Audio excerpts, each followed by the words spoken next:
In a Chicago courtroom, thick with the weight of routine, two swaggering cops, Dave Crowley and Rick Martinez, lash out, slapping a black woman they deem out of place.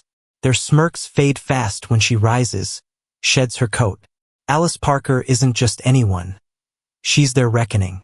In 4 breathless minutes, she turns their power play into a collapse, unraveling years of corruption with a twist that hits like a gavel.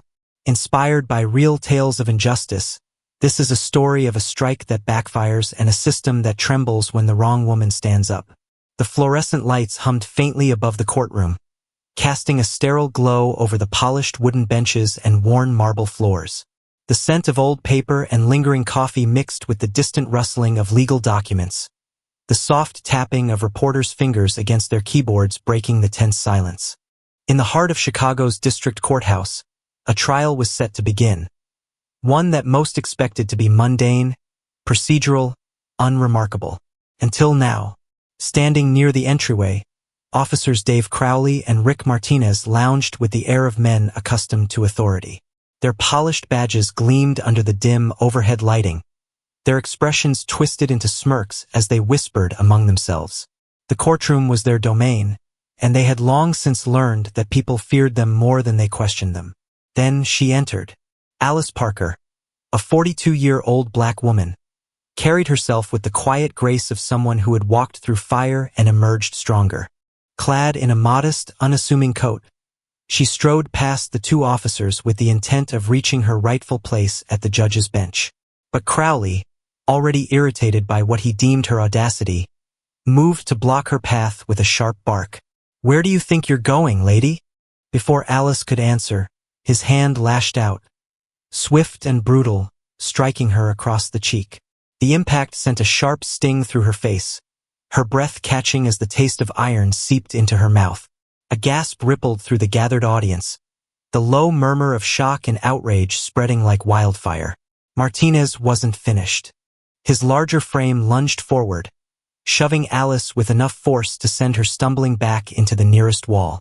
A few papers rustled from a nearby desk, the sound barely audible beneath the heavy silence that followed. The courtroom, once a backdrop of legal formality, now vibrated with an undercurrent of disbelief. Alice lifted a trembling hand to her bruised cheek, but she did not waver. She did not retreat. Instead, she straightened her posture, lifted her chin, and with deliberate calm, spoke words that would shake the very foundation of the courthouse. "You just hit Judge Alice Parker." The declaration rang out like a thunderclap. The reporters stopped mid-typing, their fingers frozen over their keyboards. The jurors leaned forward, eyes wide with realization. Crowley and Martinez, their smirks evaporating, recoiled slightly as confusion darted across their faces. And then, Alice reached for the buttons of her coat. With a measured movement, she pulled it open and shrugged it off, revealing the flowing black robe beneath, the unmistakable insignia of judicial authority adorning its lapels. The tension in the room thickened, the weight of her revelation pressing against every chest, tightening every throat. The empire of injustice had just been shaken.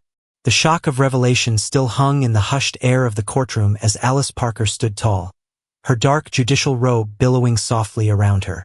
The stunned silence was soon shattered by her clear, commanding tone.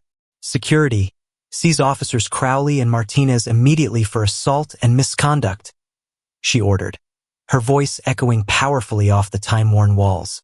A ripple of murmurs swept among the assembled witnesses as the bailiffs, momentarily disoriented by the scene unfolding before them, hurried to obey. The polished wood of the courtroom benches, the soft hum of the ancient overhead lights, and the subtle aroma of old wood and coffee all lent an almost surreal quality to the moment. Reporters snapped pictures and typed furiously on their laptops, their eyes wide and unblinking as they captured every detail of what unfolded. A transformation of the courtroom from a venue of routine proceedings to the stage of imminent revolution. Without missing a beat, Alice paced slowly to the center of the room.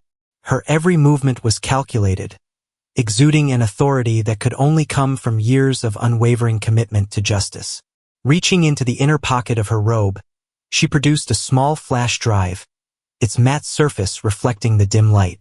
Clasping it firmly, she raised it for all to see. "This," she declared loudly over the rising discontent, "is the incontrovertible evidence of the rampant corruption that has simmered within our institution for far too long." A low buzz started among the spectators, punctuated by the clack of keyboards and the murmuring of dismayed whispers. The flash drive, though small, represented a torrent of hidden truths. Hours of grainy bodycam footage capturing the brutal treatment of black suspects, meticulously logged timestamps, and even internal memos outlining improper disciplinary measures, all laid bare for scrutiny. Alice's voice, steady and resolute, recounted how her own secret investigation, conducted over the span of 3 long years, had collected testimonies from countless victims who had suffered at the hands of the very officers who now faced arrest. "Over the years," she continued, her gaze sweeping the courtroom, "we have heard cries of injustice silenced by fear. We have seen data, logged in long-forgotten reports, that prove disparities beyond mere accidents of fate. This flash drive contains footage where officers Crowley and Martinez, among others, were seen using excessive force against suspects solely because of their skin color. It is time for accountability to be enforced, not hidden behind closed doors." The tension escalated palpably with every word. The atmosphere, heavy with the mingled scents of aged wood and stale coffee, seemed to thicken as the weighted quiet of the evidence began to settle into the hearts of those present. Eyes that had been casual and uninterested now widened with incredulity. Even the stoic faces of the court clerks betrayed a flicker of unease as they listened. In the background, the steady tapping from reporters' laptops became even more insistent, each keystroke a testament to the weight of the unfolding scandal. For a moment, time appeared to slow. The flash drive became a beacon of truth in an otherwise murky system of power abuse. Then, as if unable to contain the swelling tide of indignation, Officer Dave Crowley's voice cut through the ambient murmurs like a desperate, shrill note. "This is a lie," he shouted, his tone rising sharply over the collective gasp of the courtroom. His outburst reverberated off the high ceilings, creating a sudden jolt of chaos that punctuated the charged silence. At that moment, the scene in the courtroom teetered on a knife's edge. The flash drive dangled in Alice's steady hand, a symbol of the irreversible truth she had unleashed.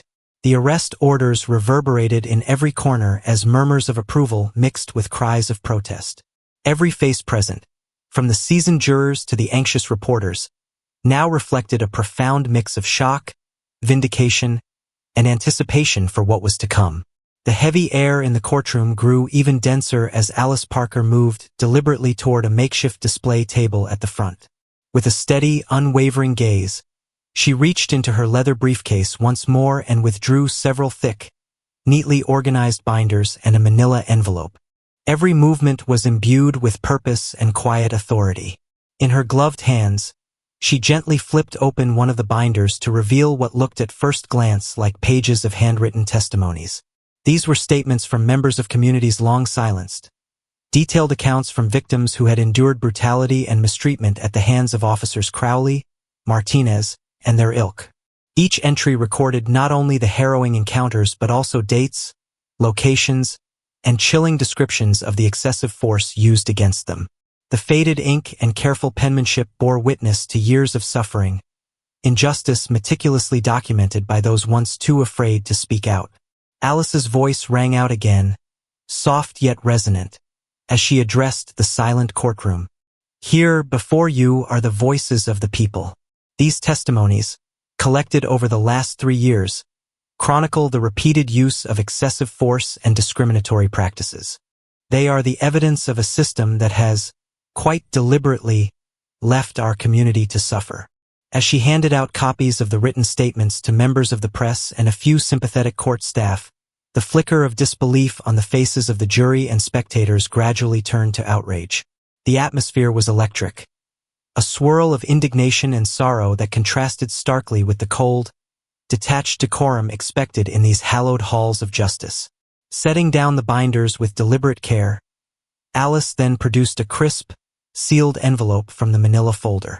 Breaking the seal slowly, as if savoring the weight of its contents, She revealed a letter embossed with the official crest of the state prosecutor's office. The letter, written in formal, unyielding language, confirmed that an independent internal review had uncovered systematic patterns of abuse and that multiple complaints had been thoroughly investigated, complaints that had been, until now, ignored by the very department that was supposed to protect citizens and uphold justice.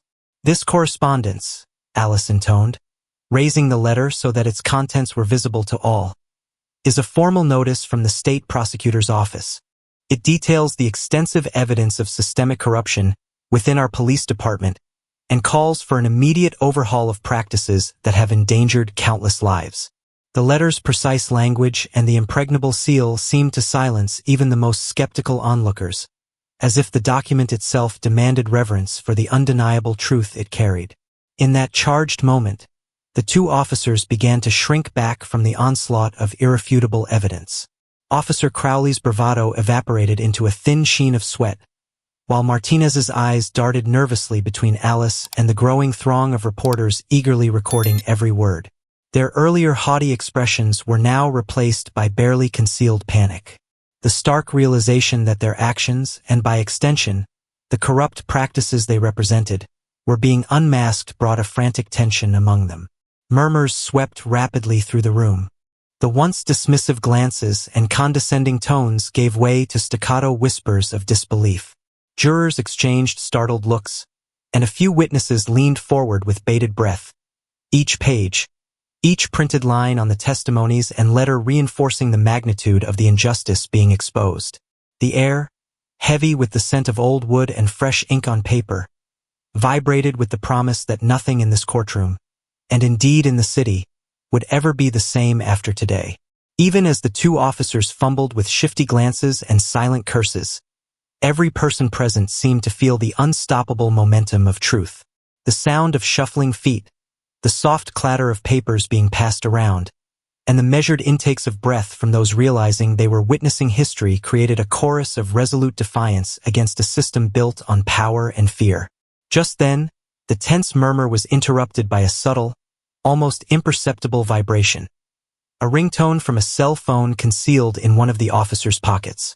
The sound, quiet at first, began to swell as if echoing the imminent arrival of further consequences.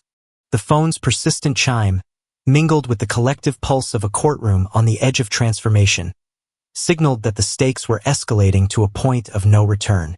In that suspended moment, with the weight of witness testimonies and a damning letter in the air, the scene teetered on the brink of chaos. The room seemed to hold its collective breath, awaiting the next move, an intervention that would shift the balance of power irreversibly. In an instant, the persistent ringtone grew louder, a signal that change was imminent. Before anyone could recover from the shock of Alice's damning evidence, a squad of plainclothes internal affairs investigators burst into the courtroom. Uniformed officers from the department, bearing the stern expressions of those entrusted with enforcing accountability, swiftly converged on Officers Crowley and Martinez. The silence, which had been uncomfortably thick moments before, was torn apart by commands in authoritative tones. "Stand down, and you're under arrest for assault and misconduct." The hardened faces of Crowley and Martinez paled as they were forcibly separated from the area where they had once flaunted their unchecked power. Their protests, a mixture of defiant shouts and incoherent mumbling, fell on deaf ears as bruising handcuffs clicked into place. The investigators methodically led them away, their every step punctuated by the sound of heavy boots on the scuffed marble floor. The transformation in the courtroom was almost immediate. What had begun as an atmosphere of simmering tension now shifted into an electrifying moment of retribution. Alice Parker stood resolute in the center of it all, watching as the embodiment of decades of police abuse was quietly, but irrevocably, removed from the room. The murmurs of the audience swelled into a low cacophony, blending shock, relief, and a dawning sense of empowerment. Reporters, having captured every second on their phones, whispered excitedly among themselves, while a few of the jurors exchanged satisfied glances. The hard, cold veneer of institutional authority had begun to crack, and justice was forcing its way to the surface. With the disruptive presence of the corrupt officers now vanishing into the corridors of the courthouse, Alice turned her unwavering gaze toward the bench. She moved gracefully to claim her rightful place behind the rostrum, a symbol of the balance and integrity that the judicial system had long forgotten. As she slowly ascended the steps leading to the bench, an almost palpable hush settled over the courtroom. Every face in the room, whether that of a tired court clerk, an astonished juror, or a fervent reporter, reflected the gravity of the moment. Alice sat, resolute and dignified, donning the full regalia of a judge. The soft rustle of her robe echoed like a clarion call in the now transformed space, and with a brief pause, she surveyed the room with eyes that had seen too much injustice to be anything but uncompromising. The silence was suffused with anticipation, a collective breath held in awe of what had just transpired. Then, as if in response to her quiet command, the tension in the air broke.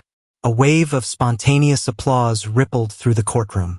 It began with soft claps that steadily built into a thunderous ovation. The sound was raw and unbridled, resonating off the historic walls, and it carried with it the triumphant roar of a community reclaiming its dignity.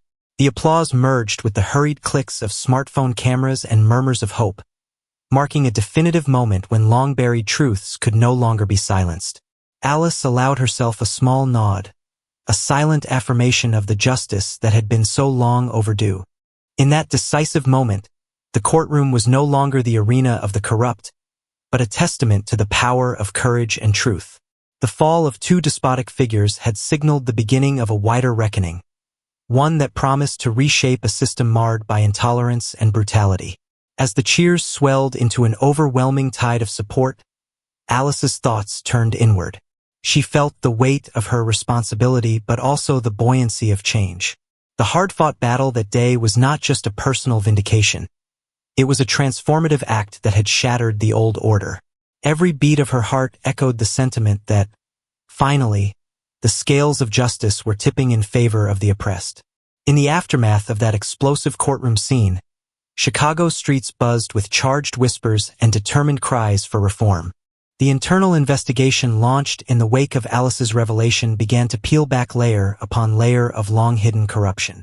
Evidence compiled from countless body camera footages, secret memos, and official reports emerged like a tapestry of abuse and neglect, a systematic breach of trust that reached deep into the police department's bowels. Investigators revealed alarming patterns. A string of similar incidents in which minority citizens had been subjected to disproportionate force and humiliation, all meticulously concealed by bureaucratic indifference. Leaders of the investigation, including Inspector Martinez Rivera, a steely, unyielding figure with years of experience under his belt, stated in a formal briefing, "We have uncovered over 50 documented incidents where excessive force was not just an aberration, but a repeated, organized practice. The evidence is overwhelming." His stern tone reverberated in echoing conference rooms across the city. Simultaneously, community activists, emboldened by Alice Parker's fearless stand, began to come forward with their own testimonies. Stories of brutality, tearful accounts of mistreatment, and records of complaints that were quietly swept under the rug painted a damning picture of systemic criminality. Inside City Hall and throughout local media, headlines screamed out the once-hidden truth: systemic police corruption exposed, and dismantling the empire of injustice. David Lane's relentless footage and interviews, now combined with the newly unearthed disciplinary records and internal directives instructing officers to suppress brutality reports, underscored a revolution that was more than sporadic outbursts. It was a full-scale reckoning. Amidst fervent press conferences and fervid public rallies, Alice Parker emerged as the unwavering face of justice. In a highly anticipated press conference held in a grand Chicago auditorium, she stood at a podium adorned with the city's seal and declared, "We have exposed not just an act of violence, but a culture of abuse. Today, we begin to dismantle the structures that protected it." Her voice, both compassionate and unyielding, resonated powerfully as she detailed the evidence. The insidious flash drive footage showing officers Crowley and Martinez on repeated brutalities, copies of victim testimonies painstakingly gathered over 3 years, and a sealed memorandum from a high-ranking official that had explicitly ordered the downplaying of abuse reports. "This memorandum," she announced, her eyes glistening with the fervor of someone who had borne the weight of injustice for too long, is irrefutable proof that for years, our police department chose the comfort of silence over the duty of care. It is a poison that we, as a city, must now purge. The atmosphere grew more electric by the minute. In hushed corners of the courtroom and among gathered activists, whispers of justice at last were intermingled with determined plans for concrete reform. The investigation's findings spurred state authorities to reopen closed cases, initiate disciplinary proceedings against more officers, and demand sweeping changes across the board. Internal affairs officers, emboldened by the flood of evidence, executed further raids, unearthing stacks of documents that confirmed a pattern of racial bias and systemic neglect. The inquiry's revelations cut through the smoke of long-standing impunity like a searing beam of light. As the investigation continued, the momentum became irresistible. Lawmakers and civic leaders, once hesitant to confront a legacy of entrenched abuse, began convening emergency sessions to overhaul policies that had allowed such corruption to fester unchecked. Alice's courageous actions had ignited a spirit of reform that rippled across Chicago. Citizens who once felt abandoned by a broken system clutched newfound hope. The collective outcry pushed the state prosecutor's office to announce that it would pursue charges against every officer implicated in the scandal. Many were already under investigation, and several more would soon face stern disciplinary measures. In the midst of this swelling tide of accountability, a quiet determination gripped Alice Parker. Sitting alone in her modest office later that evening, she scrutinized the rapidly growing file of damning evidence that she had helped expose. Her mind raced with thoughts of the victims, a myriad of voices that now, at last, found representation in the glare of public justice. She knew the battle was only beginning, that the full dismantling of a corrupted system would be a long and arduous process. Yet, as the city's pulse quickened with the promise of renewal, her resolve only grew firmer. Every thread of the investigation wove together a narrative so complex and pervasive that it threatened to upend the very foundations of the police force that had long reigned with unchecked power. And as Alice's evidence and the ensuing revelations spread like wildfire, Chicago stood poised on the threshold of a long-awaited resurgence. A movement that promised to bring justice, fairness, and accountability back to a community smothered by decades of neglect. Senior Judge Caroline Monroe, a model of unwavering resolve, finally took her seat on the bench and surveyed the transformed courtroom with an air of solemn authority.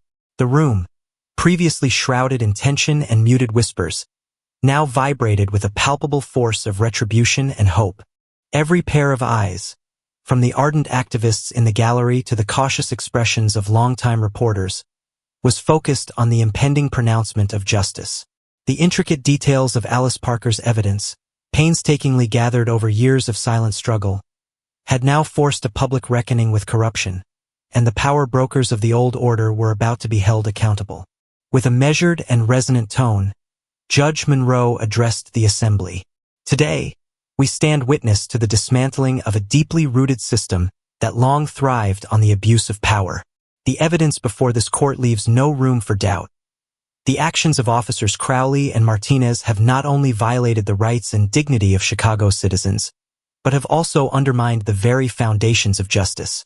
Such misconduct, captured on body cameras, documented through countless victim testimonies, and detailed in this incontrovertible memorandum of internal corruption, demands a response that restores public faith in our institutions. A hushed silence fell over the courtroom as Judge Monroe continued. Her voice, imbued with both condemnation and the promise of reform, bridged the gap between retribution and the collective yearning for change. Based on the overwhelming evidence and the weight of countless lived experiences, I hereby order that Officers Dave Crowley and Rick Martinez be remanded into custody pending further disciplinary proceedings.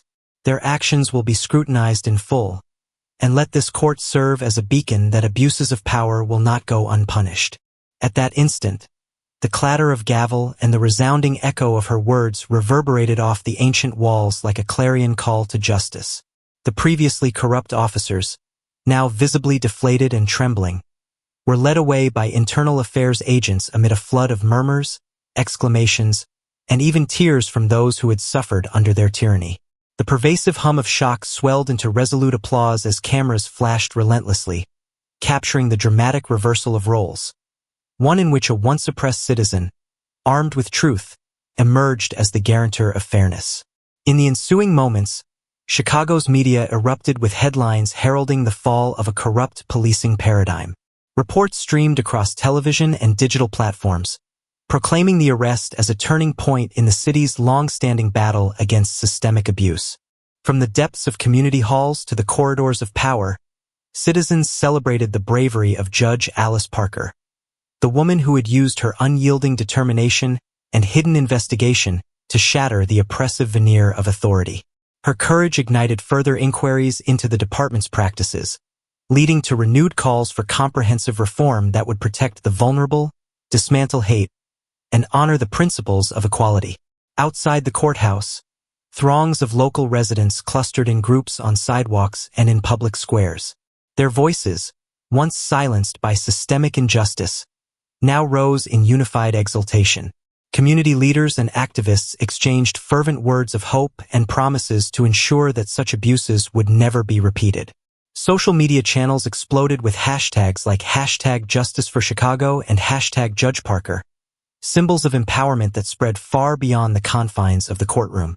Back inside, as the final paperwork was filed, Alice Parker, now fully revealed as the indomitable judge who had turned a tide of vengeance into a call for systemic reform, remained quietly seated upon her bench.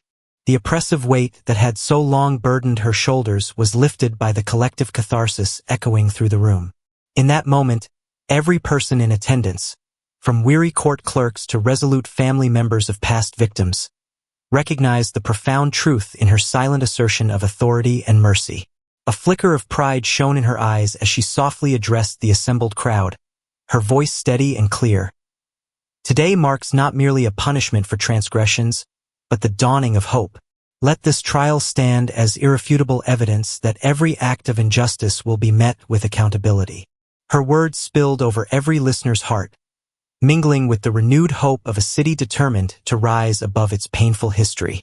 In the final moments of the trial, the testimony of transformation was complete. The corrupt officers were sentenced, investigations were set in motion to review decades of malfeasance, and reform committees were established to dismantle a legacy of indifference and prejudice. Chicago had started a revolution in its justice system, a revolution powered by the courage of one judge and the united voices of the oppressed. As the courthouse doors swung shut and evening settled across the city, a profound silence fell over the reclaimed institution of justice. The legacy of that fateful day was etched indelibly into the hearts of all who bore witness. It was a reminder that even the smallest spark of truth, when kindled by courage, could ignite a roaring conflagration of change. And so, with the memory of a broken system mended by the resolute force of accountability, the day closed with Alice Parker's final, poignant words that resonated like the echo of an awakening. Sometimes one punch comes back like a boomerang, destroying the whole world. I hope you enjoyed this story. Leave a comment, sharing your thoughts about it. Don't forget to like the video and subscribe to the channel so you won't miss new and equally exciting stories. See you in the next video.